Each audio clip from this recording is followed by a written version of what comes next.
Welcome to the 27th annual, semi-annual commencement ceremony for Western Governors University.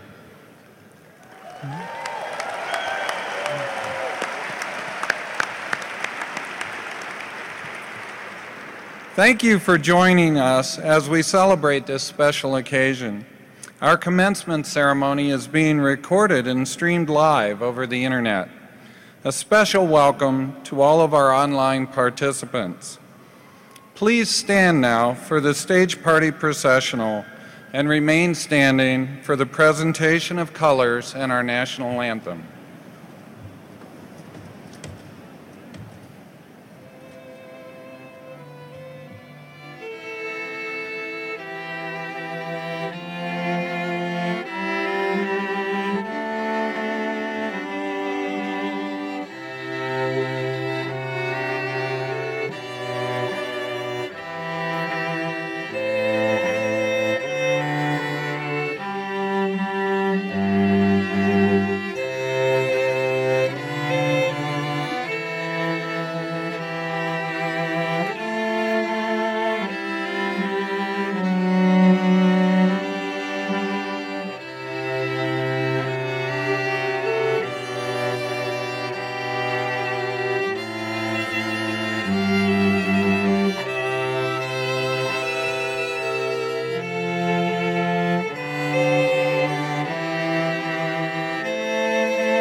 Oh, say, can you see by the dawn's early light what so proudly we hail, the twilight's last gleaming, whose broad stripes and bright stars through the perilous fight o'er the ramparts we watched, where so gallantly streaming, and the rockets' red glare, the bombs bursting in air, gave proof through the night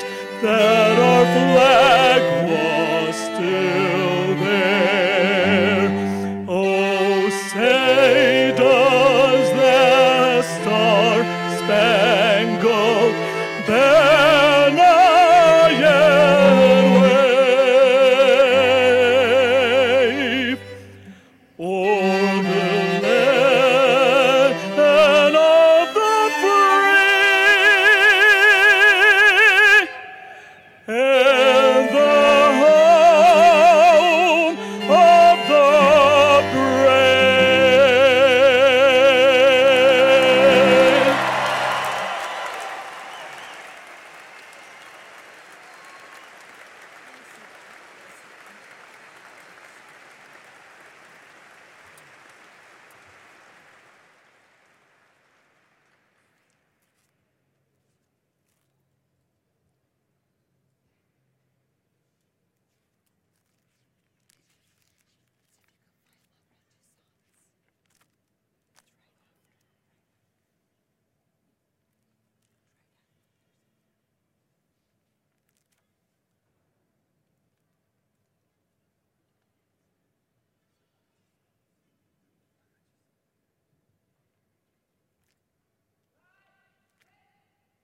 You may now be seated.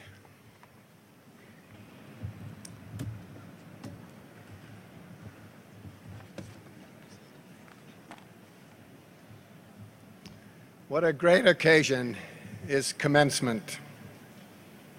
On behalf of the WGU Board of Trustees, our member governors, and WGU faculty and staff, we welcome you today to the summer commencement of Western Governors University. We extend a warm welcome to the graduates and their families who are seated here in the Energy Solutions Center, and an especially warm welcome to the graduates and their families who join us via live webcast for these ceremonies. The presentation of the colors this morning was by the United States Naval Sea Cadet Corps, Battleship Utah Division. The national anthem was sung by a WGU graduate, Eldino Defensor from Torrance, California, who is graduating today with his MBA in Healthcare Management.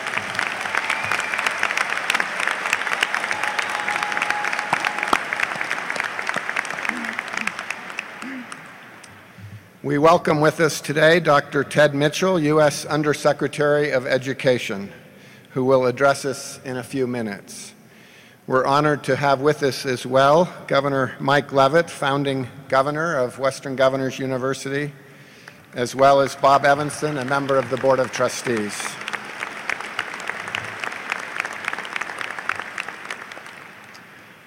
This is a special occasion in the lives of our graduates and their families, and we honor you today for your dedication and commitment and perseverance in achieving your degree.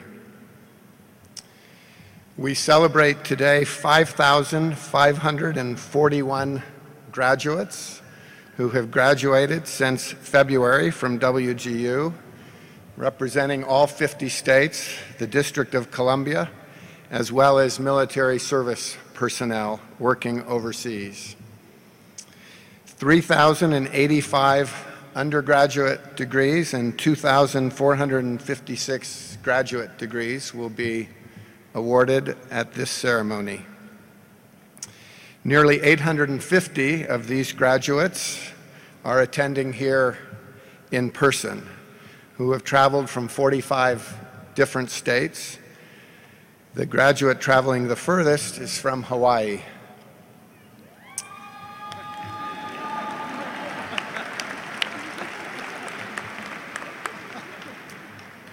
We will award today 1,473 degrees in the College of Business, 1,852 degrees in the College of Health Professions and Nursing, 673 degrees in the College of Information Technology, and 1,543 degrees in the Teachers College, 1,465 of which are degrees leading to teacher licensure.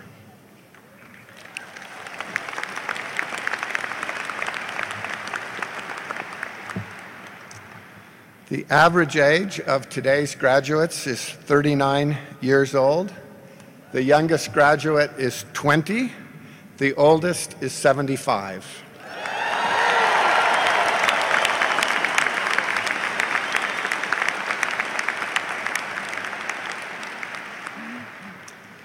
%40 of you are the first generation in your family to achieve a college degree, and we extend special congratulations to you.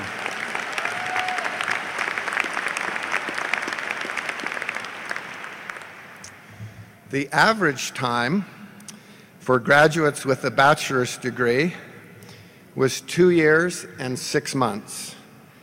The average time for those graduating with a graduate degree was 1 year and 10 months.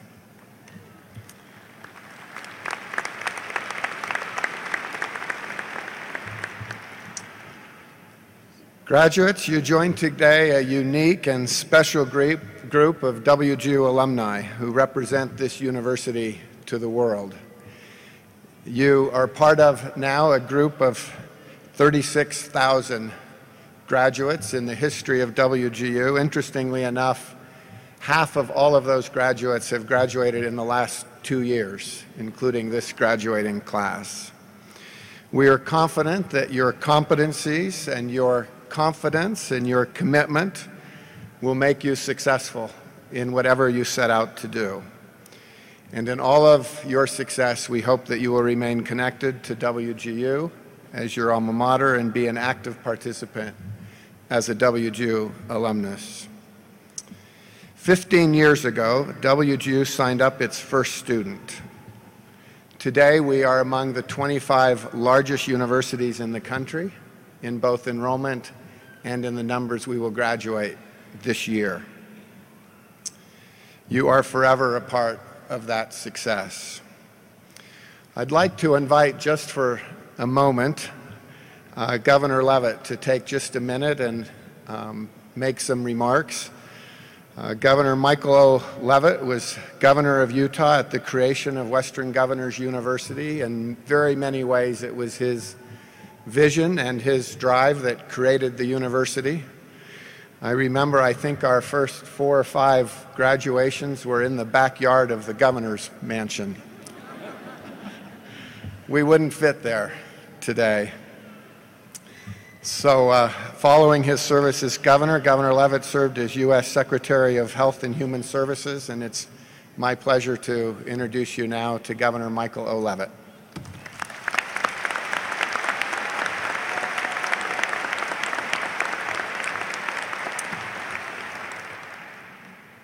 Today I will speak of 3 numbers and 1 word. The first number is the answer to a burning question that resides in the hearts and minds of all of you today, and that is, how long is this guy going to talk? And it is 3 minutes. The second number is the number 15. As President Mendenhall said, it was 15 years ago when the first student entered, and I think 17 years ago when the first student graduated, or, I'm sorry, 17 and 15. I looked today, and as President Mendenhall said, it's also now the 17th largest university in America. The word, the third was number 1, and that is recently,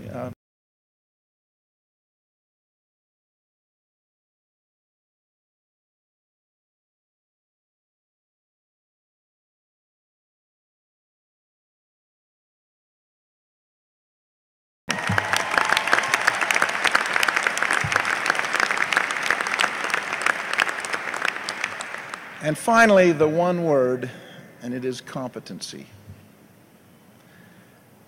All of this has happened, the 17 and the 1 and all of the other numbers that accompany today, has happened because Western Governors concentrates and celebrates and measures competency.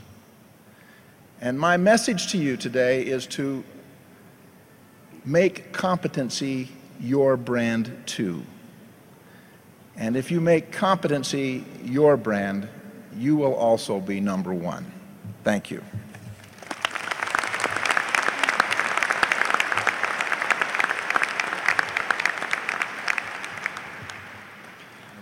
Governor, thank you for joining us today. We are grateful to have with us today as our commencement speaker, Dr. Ted Mitchell, U.S. Undersecretary of Education, a great educator and friend. It is a unique time in our country. It's wonderful that we have a president who is engaged in higher education, who is concerned about college completion and college affordability, and believes that the answer to that lies within innovation in higher education, including competency-based education.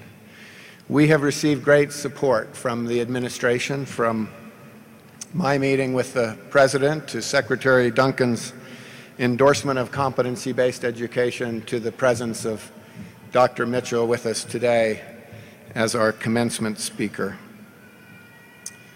Many of you may not know that our Teachers College was created initially by a $10 million grant from the U.S. Department of Education. That may be the best money ever spent by the Department of Education. We're now one of the 5 largest teachers' colleges in the country, the largest provider of math and science teachers in the country, and as Governor Leavitt mentioned, we're just named the #1 secondary education teacher education program. Dr. Mitchell was nominated by President Obama in October of 2013 and confirmed by the U.S. Senate in May of 2014. He reports directly to U.S. Secretary of Education Arne Duncan and oversees the policies, programs, and activities related to post-secondary, adult, career, and technical education, as well as federal student aid. In addition, he oversees 5 White House initiatives: the Asian Americans and Pacific Islanders, the Educational Excellence for Hispanics, Educational Excellence for African Americans, Historically Black Colleges and Universities, and American Indian and Alaska Native Education, as well as the Center for Faith-Based and Neighborhood Partnerships. To spur education, economic growth, and social prosperity, Dr. Mitchell is charged with planning and policy responsibilities to implement President Obama's goal for the U.S. to have, quote, the best educated, most competitive workforce in the world, as measured by our proportion of college graduates in 2020. An important part of that agenda is to reach out to working adults, such as many of you, and provide them opportunity to return to higher education. Dr. Mitchell's the former CEO of the New Schools Venture Fund, has served as the president of the California State Board of Education, has also served in higher education as president of Occidental College, vice chancellor and dean of the School of Education and Information Studies at UCLA, and professor and chair of the Department of Education at Dartmouth College. Dr. Mitchell received his bachelor's and master's degree and his PhD from Stanford University. He now lives in Washington, D.C. with his wife, Christine, and their 2 children. Please join me in welcoming Dr. Ted Mitchell.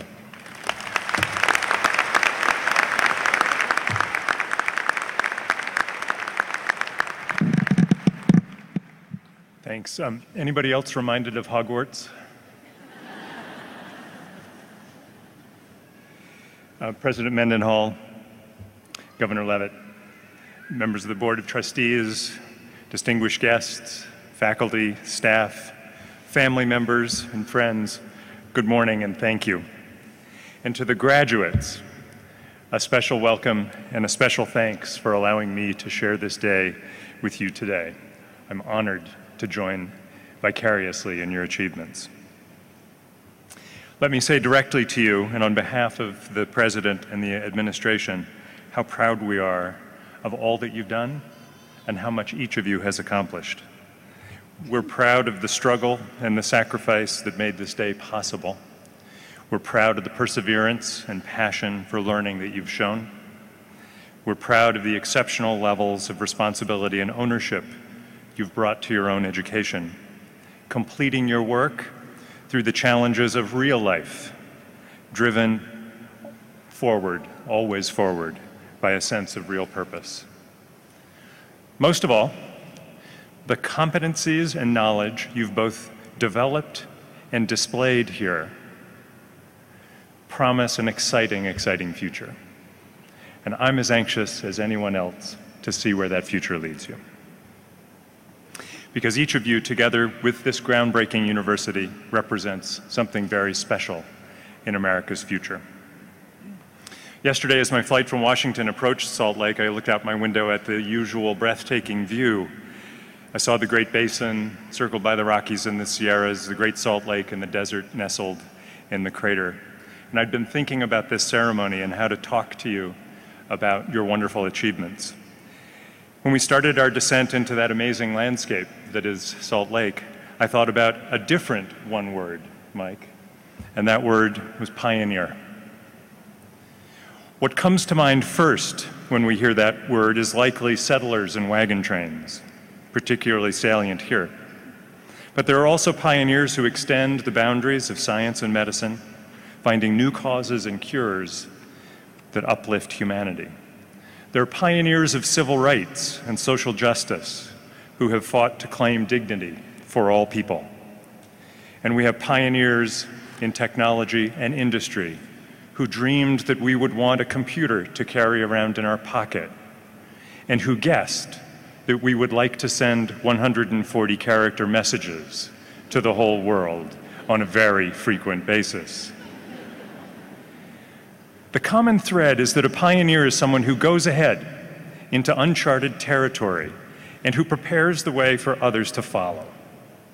Independence, discipline, self-direction, commitment, a willingness to do whatever it takes to make their dream a reality. That's the pioneering spirit, and that describes your time and your adventure here. It's hardly a coincidence, then, that those are the values that WGU is built upon. You see, to me, in my new perch in Washington, every member of this graduating class and everyone associated with Western governors is a pioneer. And our world needs you, all of you, more than ever. Part of America's genius through the years, and one of the ingredients that's kept us as a global leader, is our ability to keep pace with change, and even more, to lead that change. By being a part of this incredibly innovative institution, you are bound up in a collective pioneering effort, one that has enormous potential to address some of the most vital problems our nation faces today. Because these are times of tremendous opportunity and potential, but they are so more and more only for those who have the right skills. For centuries in this country, we've educated our people up to and beyond whatever knowledge and skills the current state of the economy and current technology required. And in today's knowledge-based digital age, it's become clear to all of us that every American needs some form of post-secondary education to thrive. But we have a problem. Just a generation ago, this nation was first in the world in college completion among young adults. Today, we're in 12th place. And whether you care most about the life possibilities of the next generation, or about the long-term prosperity of our nation's economy, or the very health of our democracy and civil society, the conclusion is the same. We can't be 12th in the world and still be the country we want to be. To solve this problem, we need new kinds of universities that can attract and retain and help provide positive outcomes for new kinds of students. Students like you who want to take control of their education. Students who want to mark their progress not by logging time, but by proving what they know. Students who prize competency and learning over mere process. President Obama has made the goal of regaining our global lead in college completion America's educational North Star. In fact, by earning a degree today, you've helped move the nation closer to that goal, and I'm grateful. But everyone in this country, everyone, regardless of income, age, life circumstance, zip code, gender, race, disability, or any other factor, deserves the chance to learn and achieve. And especially in higher education, we're not yet close to realizing that vision of fair chances. So what are our challenges? Well, as all of you graduates know, college isn't just about enrollment, it's about completion. And that's a hard journey. In fact, nearly half of US students who begin college at every level never finish. And at a time when college matters more than ever to preserving the American dream, it also costs more than ever. And with the huge number of options out there, clear information on college value, cost, price, outcomes, is too hard to come by. And with more than $1 trillion in outstanding student loan debt and an average debt of $30,000 for graduating seniors across the country, it's clear the status quo isn't working. And it's not just a question of cost, it's a question of return on investment for students and families. What's different about those statistics is that they don't apply to you. And they don't apply to you because of the very innovative, remarkably influential work being done here at WGU. That's why That's why 17 years after its founding by Governor Levitt and a group of visionary state leaders, WGU itself remains not only an outlier, but a post-secondary pioneer. Western Governors is different, radically different, which means this talk to you this morning will be as notable for what I don't say as for what I do. I won't, for instance, be talking about memories you'll treasure of some strolling through ivy-colored buildings on a brick-and-mortar campus, or some centuries-long school tradition that bonded all of you together as wet-behind-the-ears freshmen. I won't talk about the winning record of your football team, although I might mention the #1 ranking of the Teachers College.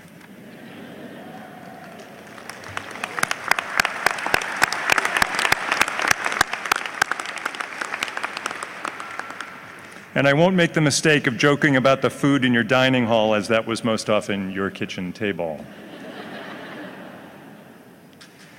Launching this revolutionary college model wasn't easy for the 19 founding Western Governors, but look at this amazing, amazing result. As President Mendenhall mentioned, WGU today is one of the most powerful forces in higher education. 47,000 students from all 50 states. You're driving the average age down a little bit in this class, but the average age overall, I understand, is 37.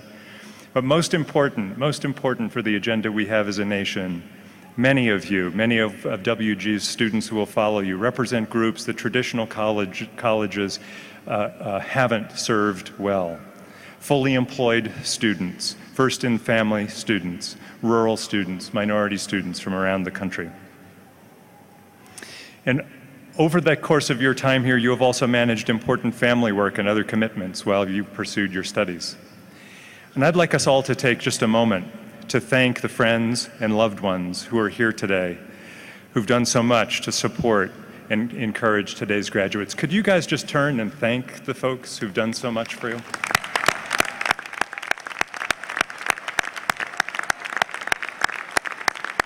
And for those of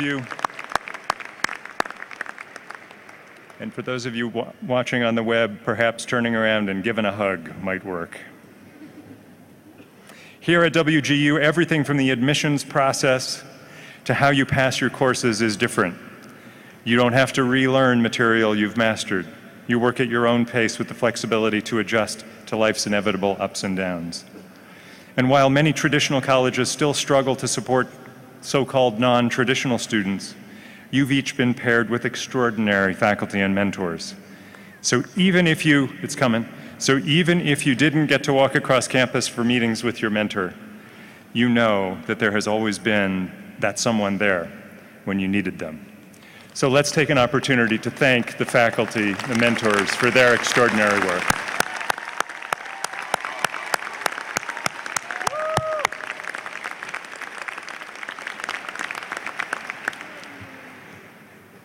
And WGU is innovative in the way it thinks about cost.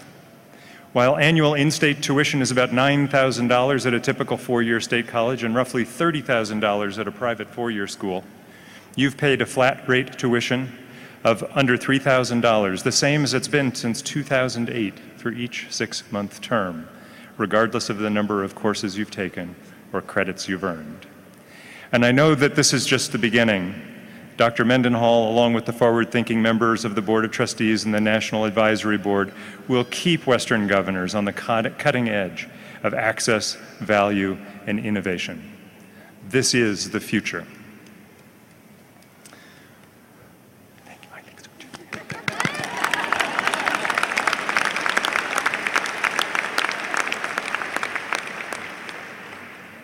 In the Obama administration, we're working to do our part to create a climate where transformative models like WGU can thrive and where every student has equal access to a great education. Since coming to office, we've made historic investments in college affordability, doubling the federal investment in Pell Grants, raising the maximum Pell Award, and creating the American Opportunity Tax Credit. We've kept interest rates low on student loans, and we're expanding income-based repayment to help borrowers, particularly those who go into public service, to manage college debt. We're also bringing students and families new information tools to make the cost and quality of higher education more transparent. There has been progress, but we know that there is much more to be done. With President Obama's and Secretary Duncan's leadership, the Department of Education will continue to focus our efforts and investments on increasing access, affordability, accountability, innovation, and completion in higher education across the nation.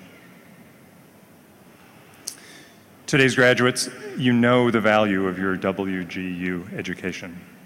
It's helped you focus on your life's passion. It's taught you how to harness that passion in the service of excellence. And how remarkable it is that so many of you are seeing each other face to face for the first time today. This is an incredibly special day for you, and it is for all of us who are here. 4 of your fellow graduates will speak about their experience in just a little bit. I'm the warm-up act. But I thought that I would share just a couple more stories before I turn you over to them. Keisha Alvarado is getting her Master's of Science in Nursing degree today in the field of leadership and management. But not so long ago, her future didn't look quite so bright. Keisha had worked in nursing for 20 years and was at the peak of her career when an accident left her with injuries that threatened to derail that career. Some of her friends wondered if it was time for her to stop doing what she loved and accept permanent disability status. But in Keisha's own words, quote, "Nursing is a calling," end quote. She simply refused to give up. And now she's an ER nurse in California. Keisha's condition would have made it nearly impossible for her to sit through traditional classes in a traditional calendar. But with WGU's self-directed flexible options, Keisha has earned an advanced degree, and she's ready to bring her skills and expertise to a position in management.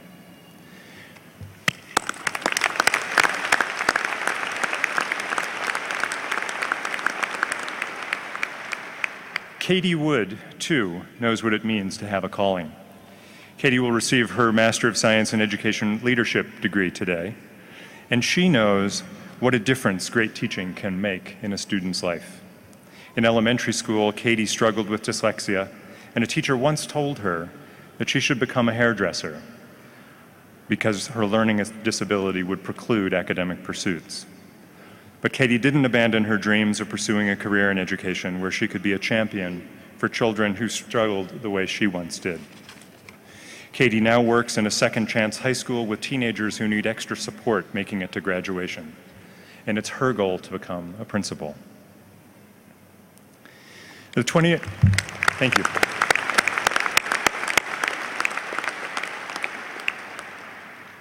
The 20th century writer and art critic Harold Rosenberg said that, and I'm quoting, "America is a civilization of people engaged in transforming themselves," end quote.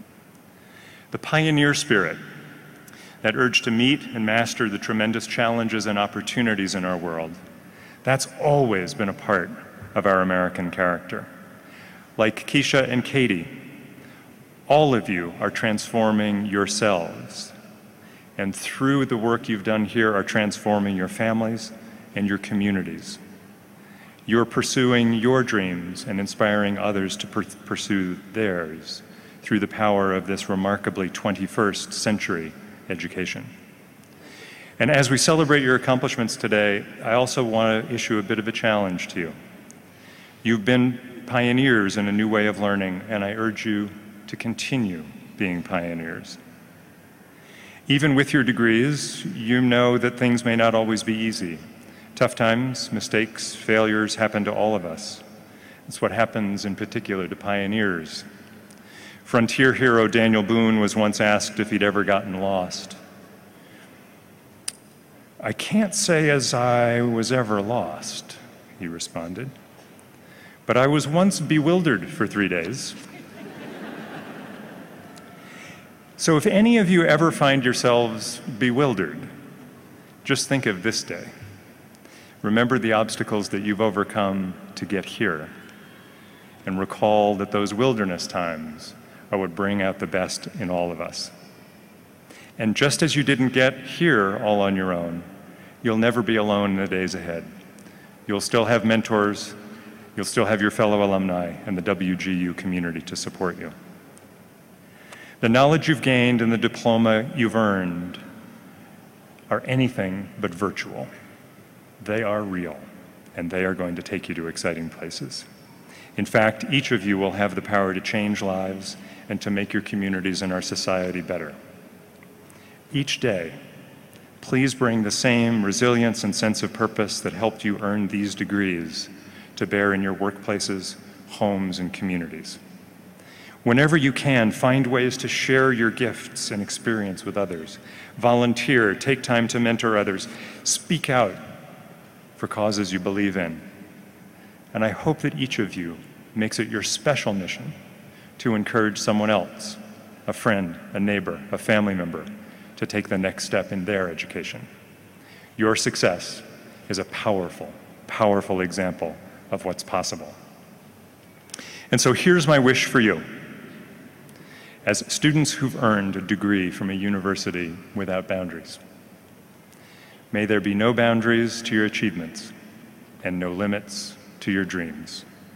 You are pioneers of the 21st century. Congratulations and Godspeed.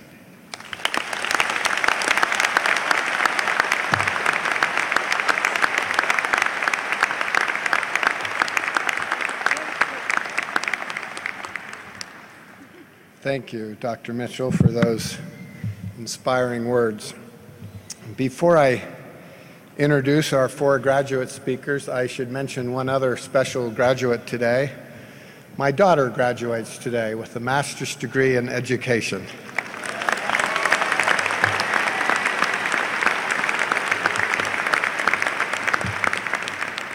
It is also a little bit of a unique WGU story. While she started her degree living here in Utah, her husband was transferred to Sweden, 25 miles south of the Arctic Circle, and she completed the last year of her degree from Sweden.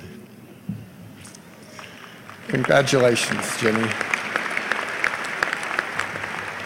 We're privileged to have four graduate speakers today. Frankly, I wish we could hear each of your stories and had time to do so.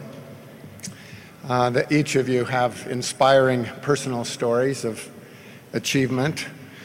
We will hear first this morning from Jenny Bascos from Riverside, California, who has earned her master's degree in nursing, leadership, and management. She will be followed by Patricia Bliss Knight from Prescott, Arizona, who has earned an MBA in management and strategy. And she will be followed by Kara Nelson from Rexburg, Idaho, who has earned a bachelor's degree in special education.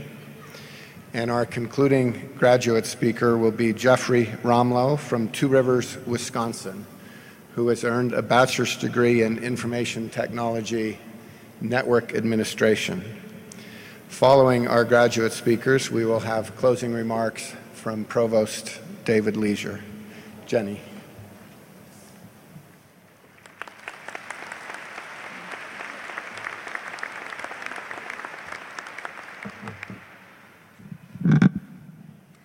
Good morning, everyone. Congratulations to my fellow graduates. Even as a young child in the Philippines, I've always been a dreamer and an achiever. I would say out loud what I wanted, and I do it. I told myself after graduating from high school, I am going to the United States. And I did. I had my bachelor's degree in nursing, and it paved my way to success, provided endless opportunities to serve people from different walks of life, and experience nursing in many different perspectives. Today, having completed my master's degree in nursing with leadership and management specialty through Western Governors University, I recall my humble beginnings as a nurse in the third world. Before coming to America, I served as a primary nurse at a rural hospital where equipment and supplies were so scarce. Sutures and needles had to be sterilized for reuse. Gloves were expensive and had to be washed and sterilized for the next patients until they became worn out or torn desperately and had to be thrown away. I also experienced serving in the public health field, where I joined several government medical missions. Our team of doctors, nurses, dentists, and pharmacists went to far-flung, underserved areas that can only be reached by boat or by foot to provide free consultations with medicine, simple surgical procedures, and tooth extraction services. A great number of people would patiently wait in line for hours, waiting for the needed help and care. The sigh of relief when they got what they came for, their gratefulness, their smiles, and tears of joy just fueled my passion for service. This is completely different than the world of healthcare where I currently work. My heart bleeds as I consider the huge gaps in how we provide health services in different worlds.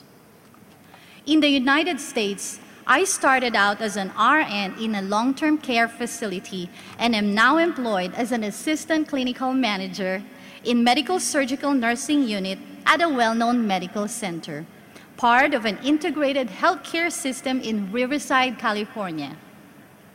I have come to realize how fortunate we are in this country. I know I cannot change the conditions in my home country, but I know that I can still change something. We always have a choice. I can still make a positive impact in the world I live in now.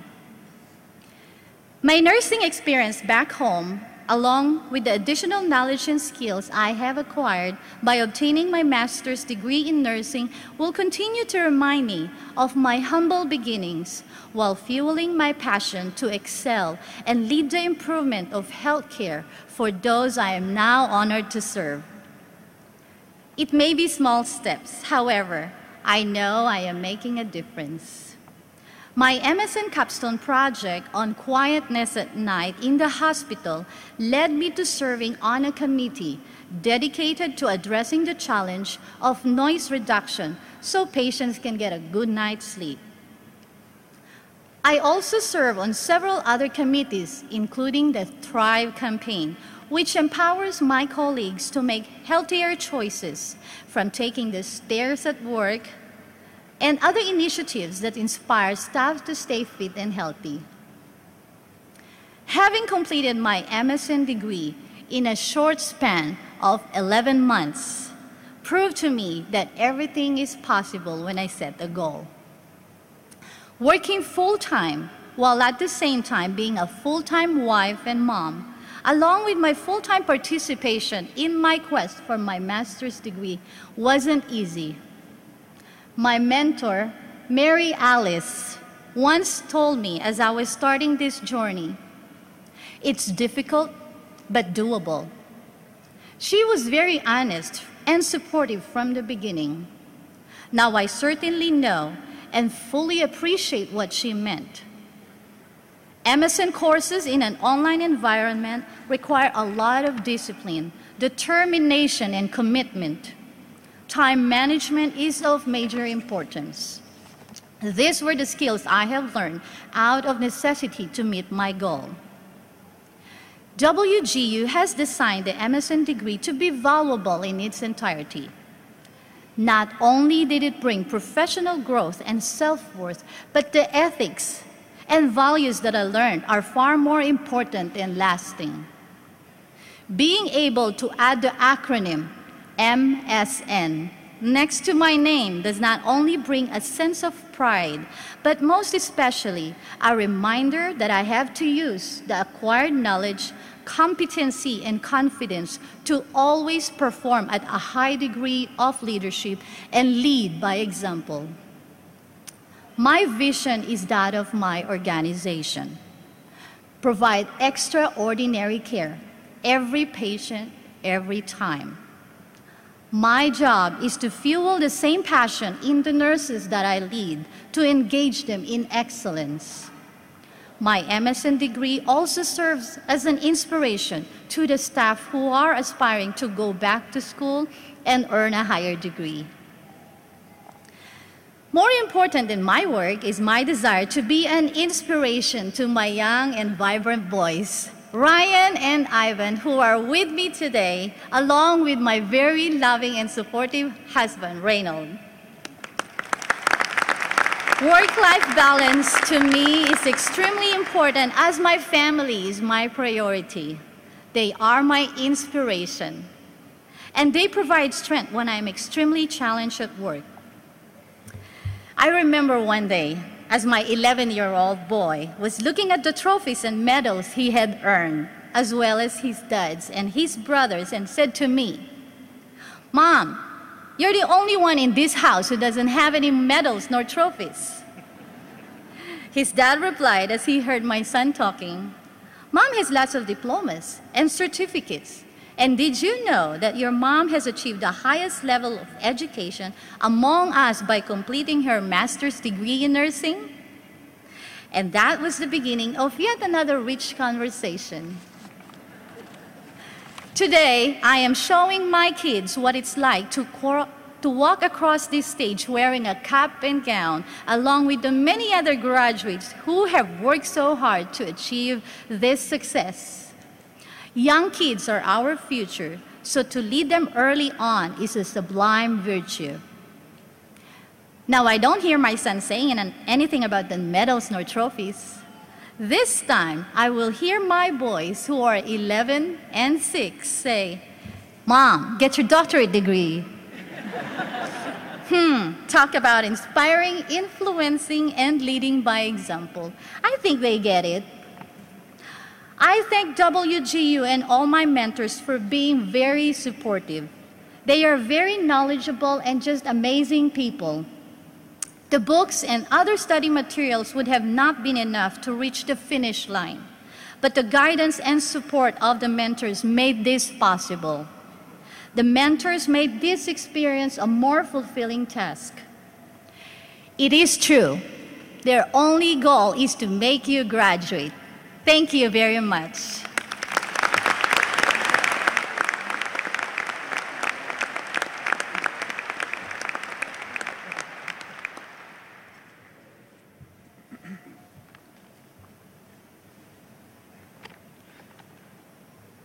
My name is Patricia Bliss Knight. Some of you know me as Patty.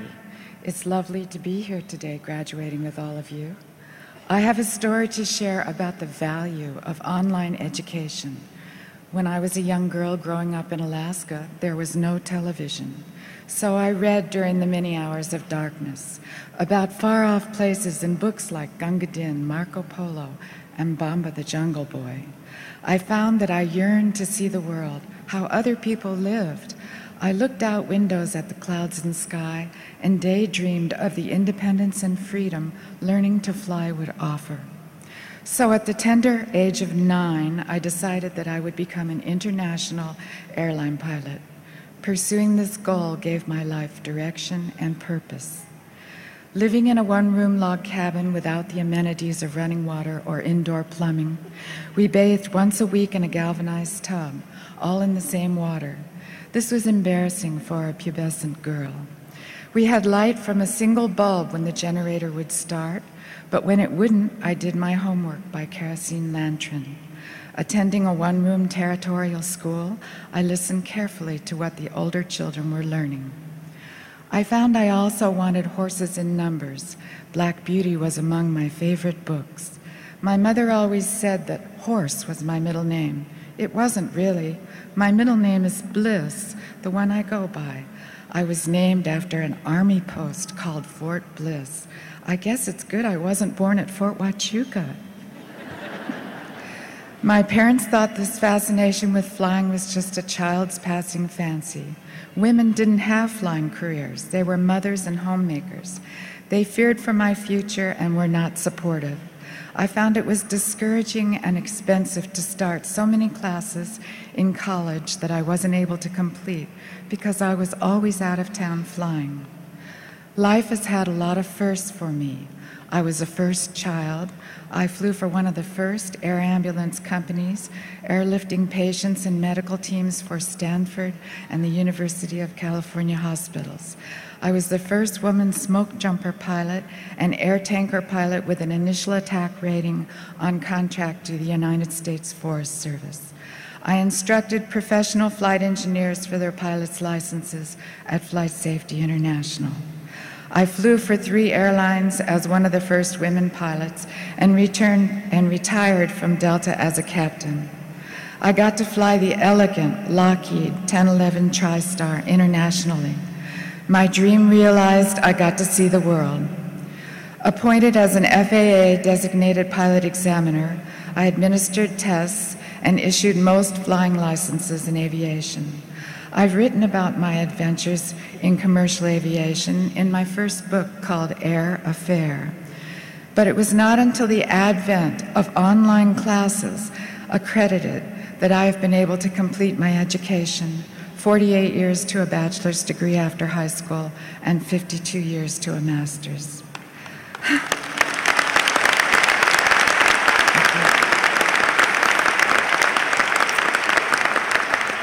I am first in my community to receive my master's in business administration from Western Governors University. I wanted to learn about business should I decide to run my husband's refinery, truck stops, and gas stations. I study with my computer set at a large antique dining room table positioned in front of a fireplace. There's a surrounding view of trees and mountains on my Arizona ranch and of my many horses and cattle. During financial analysis, my husband of nearly 30 years passed away. My student mentor, Maureen Hinckley, gave me emotional support, encouragement, and direction.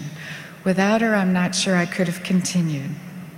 Course mentor for financial analysis, Ken Cassell, understood and was unwavering in his support as one term passed into the next. For weeks, I wasn't able to concentrate. Alan Jones, course mentor for decision analysis in that new term, was kind to patiently explain things I found interesting and innovative in assembly line calculations and project management. Somehow I strengthened and returned from these stunning events. A term late and with a vacant and heavy heart, I kept going. I developed a 501c3 nonprofit called Aqua Sun Foundation as my capstone project, obtaining tax-exempt status for donors. The organization purchases solar water purification units to send to disaster-ridden and needy areas of the world.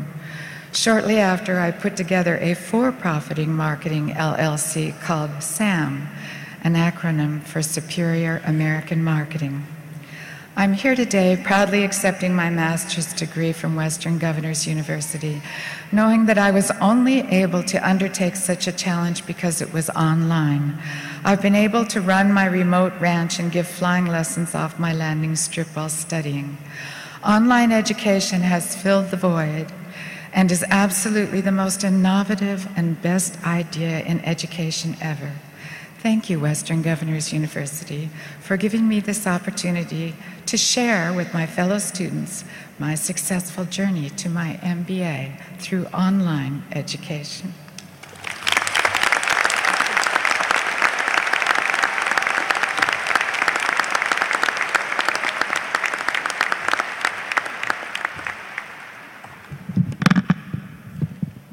I can hardly believe I'm here. This is a little bit surreal, and I'm gonna cry already.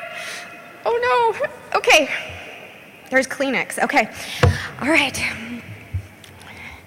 It may not always feel like it, but life has a funny way of putting you exactly where you're supposed to be at exactly the right time. If you would have told me when I was an 18-year-old high school senior that I would graduate from an online university as a 38-year-old mother of 3 who's been married for 19 years, I would have told you you were crazy because, to start with, 38 was really old. Also, it would have meant that I would have been married half of my life before I received my bachelor's degree, and there was absolutely no way I was going to have 3 children because kids were way too much work. Not to mention the fact, and I'm sure many of you can probably relate to this, but when I was 18, I carried my cell phone, shaped like and weighing as much as a brick, in a huge black bag with a giant antenna, so the idea of going to school on the internet would have seemed like science fiction. Turns out that 38 is not nearly as old as I thought it would be. thank goodness. Having 3 kids is awesome, or having 3 awesome kids is a lot of work, but it is totally worth it.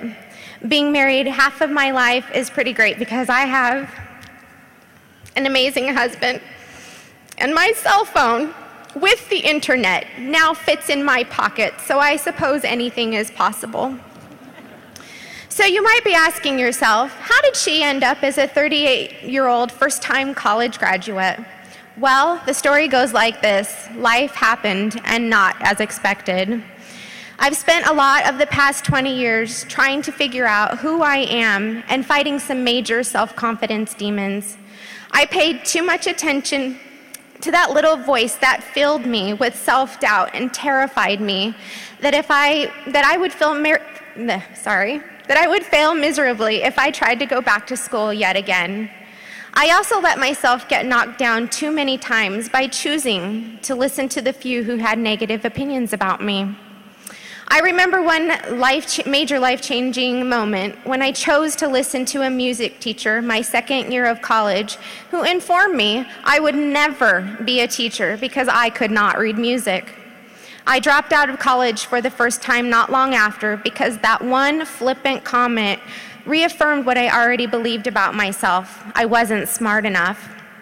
Well, I did graduate from college as a teacher with a Recognition of Excellence Award on the Elementary Education Praxis 2, and also as a member of Kappa Delta Pi, an international honor society for educators, but I still can't read music.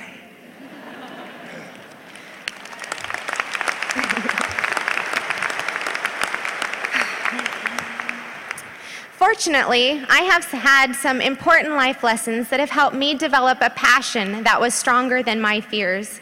This passion gave me the courage to face my fears head-on by enrolling in college one more time, and it came from an unexpected source, my kids. Any parent out there knows that having children is like a refiner's fire. Parenting is where you learn what you are really made of.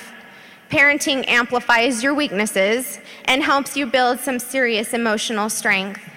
I think I've learned more about myself as a parent than my kids have learned from my parenting. My kids have been fundamental in helping me understand who I am. McKenna, my oldest, is 16. Through her example, she has taught me to expect the best from myself, but to be satisfied with my best efforts without beating myself up for my shortcomings. Ava, my youngest, is almost 8. She is fearless and feisty. Ava shows me daily how to attack life with joy, a little bit of sass, and a lot of determination.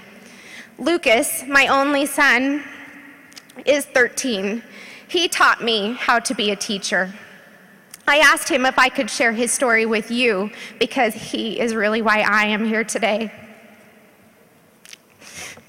Dang it. Okay. Lucas has a learning disability that he has struggled with all of his life. Together, we have worked unimaginably hard to help him master simple things that many people take for granted. It has not been an easy process. There have been times that I literally thought there would be blood, along with the sweat and tears we both shed. Along the way, Lucas has taught me how to be the teacher he needed me to be to help him succeed. If it were not for this amazing son of mine, I would never have developed a passion to teach. I know that having a disability has been frustrating and heartbreaking for him at times, but I have been amazed by Lucas's kindness, courage, work ethic, and determination. I would not change him for the world. I know that I will be able to help many students with disabilities to achieve great things because of what I have learned from Lucas. My husband, Mark, has been my most cherished companion and champion these past 2 years. I could not have done this without him. He has become our home's project manager, homework helper, laundryman to my chagrin, but that's okay, a master pizza maker on top of his full-time job. He has also been my editor-in-chief, computer repairman, and many times my therapist. Most importantly, he has been my steady force keeping my feet going in the right direction. I know that earning my degree was just as important to him as it was to me, and I am so grateful for his sacrifice to help me achieve it.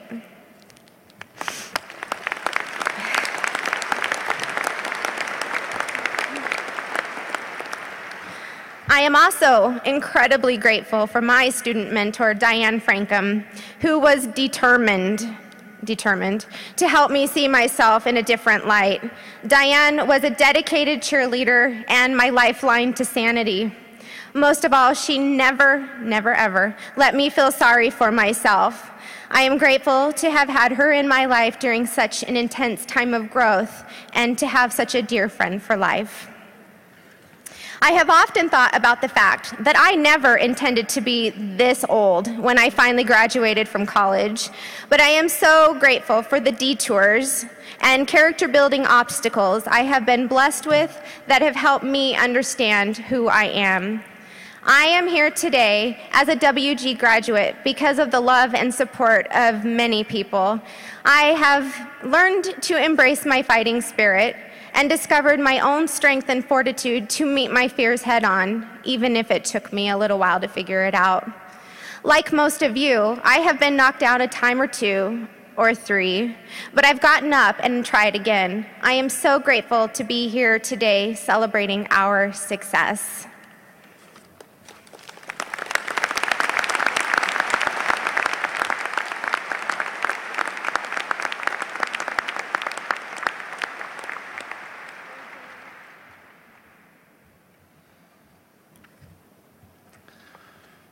President Mendenhall, distinguished guests and mentors, friends, family, and especially you, my fellow graduates of Western Governors University, the fine institution we will all soon call our alma mater.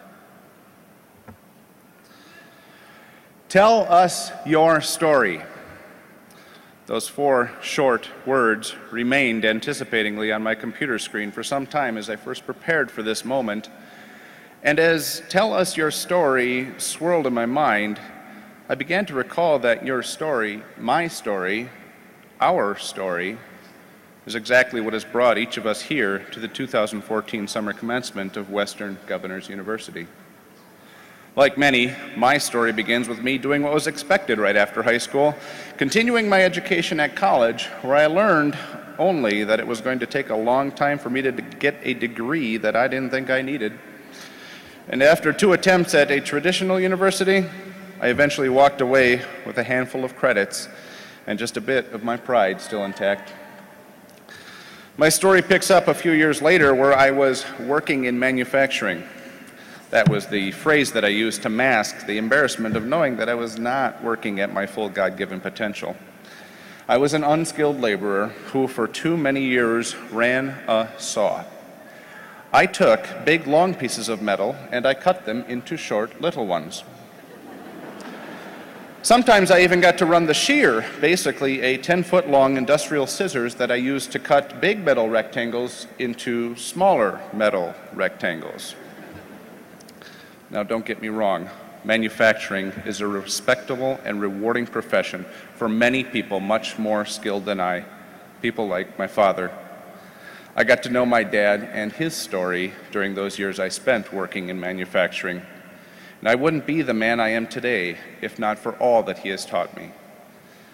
But after about 10 years, I soon realized I had only one story to write, 7 mouths to feed, and 0 opportunity. And that needed to change. And that's when I discovered the Western Governors University story. Our big family decided early on that this wasn't going to just be my Bachelor of Science in IT degree. Our family degree would require the cooperative efforts of 2 parents and all 6 children. A fancy piece of paper to hang in a frame on the wall was not an effective motivator when I needed quiet study time. So the motivating mantra in our home quickly became, "Now kids, Daddy needs to study so we can take that airplane trip to Utah."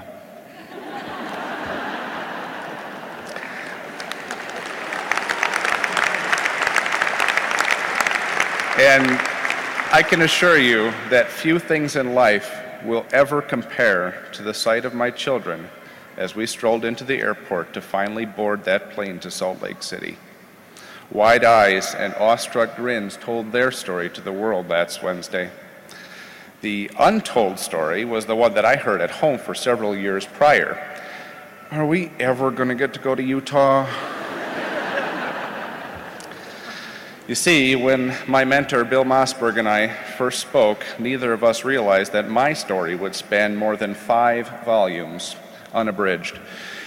Fortunately, my version of Work at Your Own Pace gave me a unique opportunity to witness firsthand the power of our stories. I told everyone that I was going to Western Governors University, the biggest nonprofit, fully accredited online university that you've probably never heard of.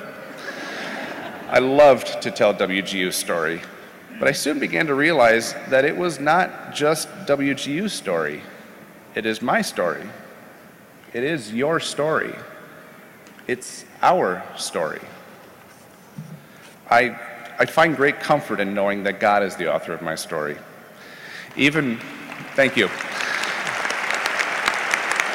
Even when, halfway through my degree program and shortly after the end of my first marriage, this single father, who is raising 5 children alone, is laid off from that working and manufacturing job that I despised, God continued to provide hope and strength, not only through the exchange of stories, but also through the characters that he had carefully written into my story. My loving parents, my friends and family, my mentor Bill, my new wife, and our patient children all have played a consistent, encouraging role in my story. They've helped to keep me moving forward, to support my sometimes meager efforts, and to give me a kick in the rear when I needed it. But I'll never forget what Bill had said one day when I was particularly down. He said, "Jeff, you're never going to stop life from getting in the way of life. But when it does, Western Governors is going to be the most flexible part of your life because we want you to succeed. We don't succeed until you succeed." And it was then that I was determined that my story would also be a Western Governors University success story.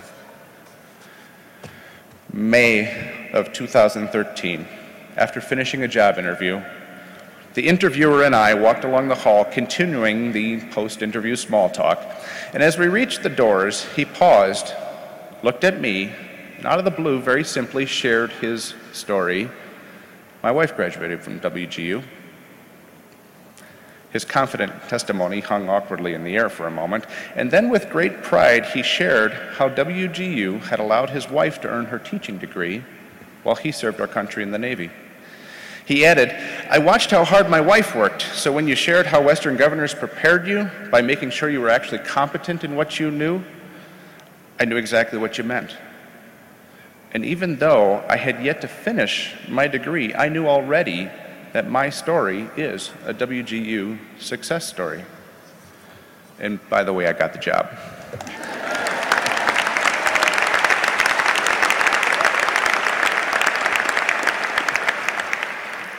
Friends, family, and fellow graduates, my story is no more amazing or unique than any of the hundreds of success stories that will walk across this stage in Utah in just a few short minutes.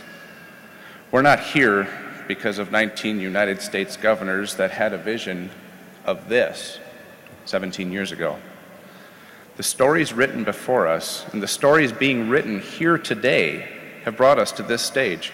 We will leave here as WGU alumni, and not just with a piece of paper to hang on the wall, but with something much more valuable, a personal, unique version of our story, the WGU story that has the power to change the world around us.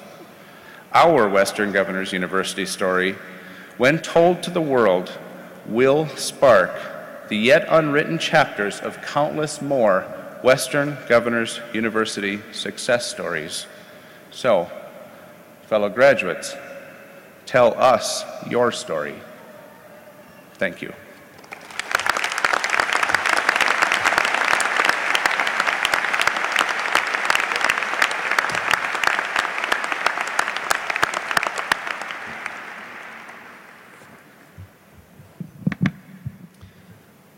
Thank you to everyone who has spoken today, and congratulations to all the graduates whose success we are here to celebrate.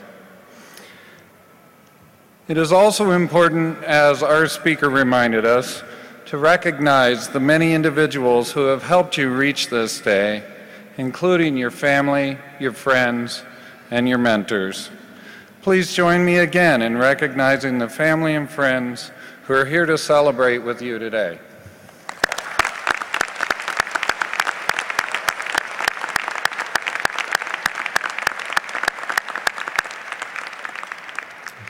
I would like to ask our faculty mentors to stand and be recognized for their outstanding work in helping you achieve this success.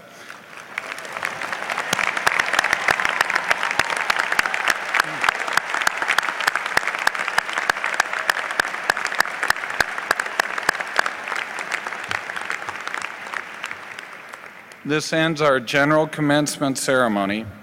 After the graduates have filed out, we will take a short intermission before beginning our convocation ceremonies and the conferral of our degrees.